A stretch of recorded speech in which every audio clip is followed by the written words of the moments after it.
pegot kuburan masal. Kuburan masal untuk COVID-19. Kepui pegat untuk tanam orang. Mampakan hanya tanam sapak dengan kuburan-kuburan orang yang biasa. Takut virus corona tu orang akan mati dalam kuburan. Maka dia hanya pegat sapak kubur.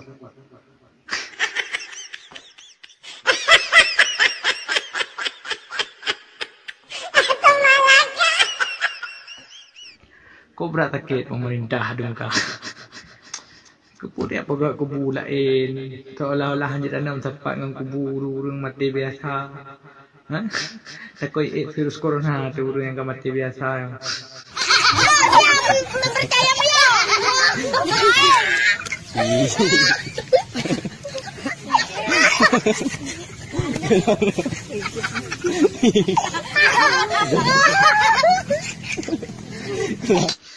Alah, pemerintah.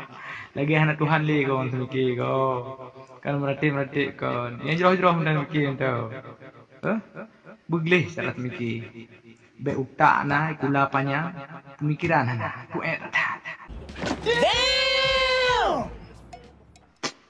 Nyan berubah, bujik kubat. Sombong amat. Yang lum pegah ada betul ini mikir. Kuburan pegat usuh kedeh. Kedeh kuburan corona hanya tepat-tepat dan ngurang ini kayak virus kurang ini.